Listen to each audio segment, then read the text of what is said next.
Good morning. Welcome to Sunday School at Second Baptist Church. I'm glad you're able to be with us again this morning. We're studying still in the book of Romans, chapter 13 this week. And we're studying through the Explore the Bible Sunday School book. So if you don't have the Sunday School book, if you just turn to Romans chapter 13, and we'll study through it together. So the Apostle Paul, who wrote this book of Romans, has been talking about salvation and the salvation of the Jews and his own people, the Jewish people. And then last week, he began to talk about some issues of the way that Christians should behave in the church and the things that Christians should do within the church, and some spiritual gifts and things like that. And so then on the lesson today, Romans chapter 13, he begins to talk about the ways that Christians relate to others in the world. And it also has to do with the way that we relate to each other in the church. But beyond that, how we behave ourselves and how we should conduct ourselves as citizens of the world. And we'll go ahead and we'll read the first 7 verses, and then we'll begin to break that down and talk about it. So Romans chapter 13, verses 1 to 7 is what I'm going to read now. Every person is to be in subjection to the governing authorities, for there is no authority except from God, and those which exist are established by God. Therefore, whoever resists authority has opposed the ordinance of God, and they who have opposed will receive condemnation upon themselves. For rulers are not a cause of fear for good behavior, but for evil. Do you want to have no fear of authority? Do what is good, and you will have praise from the same. For it is a minister of God to you for good. But if you do what is evil, be afraid. For it does not bear the sword for nothing, for it is a minister of God, an avenger, who brings wrath on the one who practices evil. Therefore it is necessary to be in subjection, not only because of wrath, but also for conscience sake. For because of this, you also pay taxes, for rulers are servants of God, devoting themselves to this very thing. Render to all what is due them, tax to whom tax is due, custom to whom custom, fear to whom fear, honor to whom honor. Okay, let's stop there, and then we're going to break it down into some smaller sections. So in the first couple of verses there, he's talking about submitting to the governing authorities, or being subject to the governing authorities. And he's saying that Christians should be subject to the governing authorities. And this is just I guess we'd say general rules for Christian living within the community that we find ourselves. Now, you know, you might debate, because there are some governing authorities that are sometimes wicked or evil, or, Hitler, for example, and others. And so you say, well, does that apply to those? And, you have to read it as he says it, that there's no one who has been placed in a place of authority except that God has allowed that to happen for whatever reason. And he has allowed that person to be there. And so we have to trust God that he has put that person there, and at the same time, we don't want to subject ourselves in a way that we do something that's against God's word and what God has clearly said in the Bible. And so we have to balance that out. And for an example of a time that Jesus, reminded someone about this subject is in John chapter 19, where Jesus was on trial in front of Pilate. And he was, the Jews were saying they wanted him to be crucified. And Pilate had some apprehensions already. He knew that something was not right. And he was already afraid. And then the Jews said, well, we think he ought to die because he said he was the Son of God. And then Pilate became even more afraid. And so in John chapter 19, in verse 10, Pilate said to Jesus, do you not speak to me? You're not speaking to me. Do you not know that I have the authority to release you and I have the authority to crucify you? So in other words, Jesus was not speaking. He was just there and standing. And Pilate said, why are you not saying anything? Because I have the authority. I could have you crucified or I can let you go. And Jesus answered and said this, you would have no authority over me unless it had been given you from above. For this reason, he who delivered me to you has the greater sin. And so, Jesus was referring to this subject in that moment of saying to Pilate, the reason that you are in the position that you are is because God has allowed you to be in that position, and it's for a reason. And so we don't always know the reasons, and can't even speculate on some of them, but we have to trust that God is in control, and we know that He is. And so we, as best we can, we have the attitude of being good citizens of the country that we're in. We experienced this firsthand when we lived in Nigeria, because in Nigeria, we had to go before the immigration authorities, and we would have to go down to their office and, ask for an extension of our permission to stay in the country, and we had to be kind and respectful to those people, even though many times they abused us and treated us, in a way that they wanted a bribe, and they thought they could sort of harass us and get us to, just say, oh, well, here's money, please let us have our visa. And we didn't do that, and so we just had to learn to be extremely patient and sit and wait, sometimes for hours, to get the visa renewal or whatever we needed, because to do differently would have caused us to get kicked out of the country. And, we had to keep our main purpose in mind, which was to live in Nigeria and share the gospel. And so I think we can apply that to America in the way that we live. We're subject to the authorities or the government officials, and we do that in such a way that it keeps our Christian testimony intact. Now, I'm not saying we can't disagree with them. I think we can and should. I think we should be involved in and participate in government.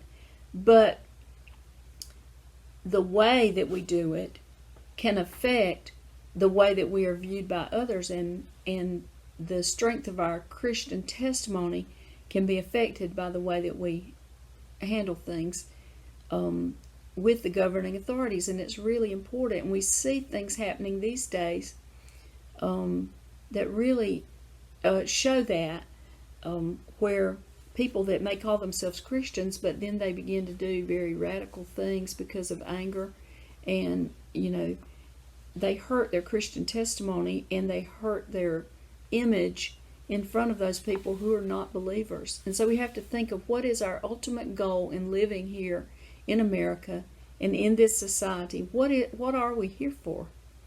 And that is to share the gospel with others and to stand up for Jesus and to let our testimony shine through. And then he goes on to say that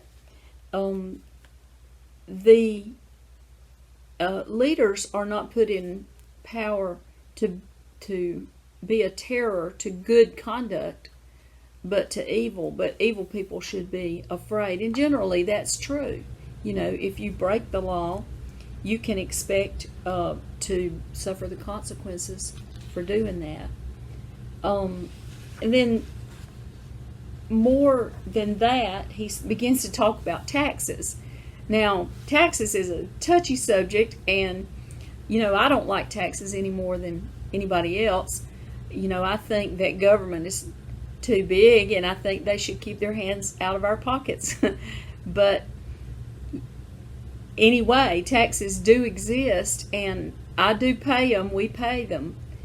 And he refers to the fact that these people who work for the government or rulers are servants of God, devoting themselves to this very thing. So in other words, he's saying, we're paying their salary, and they are devoting themselves to that job, and it all works together. And it is true, and that's why we do it, but that one is hard to take sometimes, especially around April the 15th. And of course Jesus spoke a little bit about taxes at one point, where he said, bring me the coin, and he said, whose image is on the coin? Give unto Caesar the things that are Caesar's, and give unto God the things that are God's.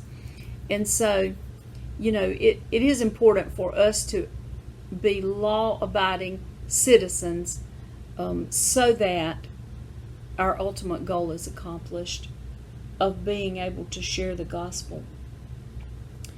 Okay, now the next set of verses, let's read verses 8 to 10. Owe nothing to anyone except to love one another. For he who loves his neighbor has fulfilled the law. For this, you shall not commit adultery, you shall not murder, you shall not steal, you shall not covet.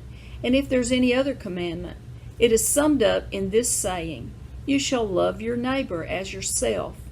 Love does no wrong to a neighbor, therefore love is the fulfillment of the law. And so when he begins to quote these parts of the Ten Commandments, he's quoting those commandments which relate to how we relate to others in the world. Like don't murder and don't steal and don't commit adultery. Those are the ways we relate to other people, where the first part of the Ten Commandments, love the Lord your God, those are how we relate to God. And so he quotes these, and then he says that all of these and any other commandment can be summed up in this one commandment, which says you should love your neighbor as yourself. And that is true, because if you love your neighbor, you're not going to murder your neighbor. And if you love your neighbor, then you're not going to steal from your neighbor. And so all the commandments about the way to treat others can be generally summed up in that one commandment, love your neighbor as you love yourself. And loving your neighbor means wanting what is best for them, and not trying to want what's best for you, and then, if it's good for them, then great, but thinking of others in a way that you want them to achieve their best and to have the best, and whatever it is, that, and he says that in this way, therefore love is the fulfillment of the law, meaning that those who were trying to live by the law and please God by the law, this idea of loving your neighbor as yourself is a way that we show that we fulfill the law and do please God in our actions. Okay, now let's look at the rest. I'm going to go ahead and read the last 3 verses, 11 to 14. Is that 3 or 4? Anyway, I'm going to read all of those. Do this, knowing that the time that is already the hour for you to awaken from sleep. I'm sorry, let me start over. Do this, knowing the time that it is already the hour for you to awaken from sleep. For now, salvation is nearer to us than when we believed. The night is almost gone, and the day is near. Therefore, let us lay aside the deeds of darkness and put on the armor of light. Let us behave properly as in the day, not in carousing and drunkenness, not in sexual promiscuity and sensuality, not in strife and jealousy, but put on the Lord Jesus Christ, and make no provision for the flesh in regard to its lusts. Okay, so all of the things that he said in this chapter, he starts verse 11 by saying, do this, or do these things, knowing that it's the hour for you to wake up from your sleep, because your salvation is nearer than when we first believed. And that is true for any of us. Our salvation now, today, is nearer than the moment that we accepted Christ. And we don't know when Jesus will return, but we know that he will, and we know that it is nearer today than it was yesterday. And it's something that we don't often think about in our day-to-day lives. We have to take time to study the Bible and to concentrate and to remember and to think about that Jesus may return at any moment. And he says because of that, we should lay aside the deeds of darkness and put on the armor of light. And then he goes on down to describe some of the deeds of darkness, I guess. Carousing, drunkenness, sexual promiscuity, and sensuality, and also strife and jealousy. Now, some of those, we don't have a problem with, and we say, well, we would never do some of those things. But what about strife and jealousy? Those are things that we might very likely be involved in and have to guard ourselves against. And so, knowing that the time of our salvation is nearer and nearer as the days pass, we should be nearer and nearer to the way that Jesus wants us to live. And he says in the last verse, put on the Lord Jesus Christ. And so you have this vision of not just that you put on a badge that says I'm a Christian, but that you put on Jesus, that it's something that covers you completely, and that you wear that like a garment or a cloak, or you can have different visions of it, but the idea that this is something more than just a little tag that you might wear. It is something that envelops your whole life. And I think it's important, for us as believers to think about these things and to know that the way that we relate to the world is very important in the chances that we have to be able to share our Christian testimony with others. Because if you conduct yourself in business or in a business transaction, let's say, in a way that is cutthroat, or you become rude or angry or pushy or bully or whatever, and then you turn around and that person finds out that you are a Christian and a member of Second Baptist or whatever church, how does that connect? I mean, it doesn't. And they are not influenced by that at all. In fact, I would say they would be influenced in the opposite direction, to say, if that's what Christians are like, I don't want to be one, And so we're held accountable for that. We're instructed on how to live, and we should be trying to do that. There's a phrase that some people say, do the right thing even when no one is looking. And I think that's kind of sums it up, because, it's a sign of maturity to do that, and Christian maturity, I think, because it's easy enough to do the right thing when you're in church on Sunday morning. Most people generally behave. But to be able to say, when no one at all is looking, or you think no one is looking, and you have a decision to make there, where you could do the right thing or do the wrong thing, what do you choose? And in every situation, and every day, in every moment of the day, we need to try to walk in that Christian life that is an example to other people, and to put on Jesus every morning when we wake up. I'm going to stop there. That concludes chapter 13, and I will keep on doing this, even though we are going to start back some limited church services this Sunday. I'm very excited about that, but still, I feel like Sunday school can go on as a video for a while, and maybe on and on, if there are people who can't come to the church and attend and would like to continue to have this. So thank you so much, and I look forward to seeing you.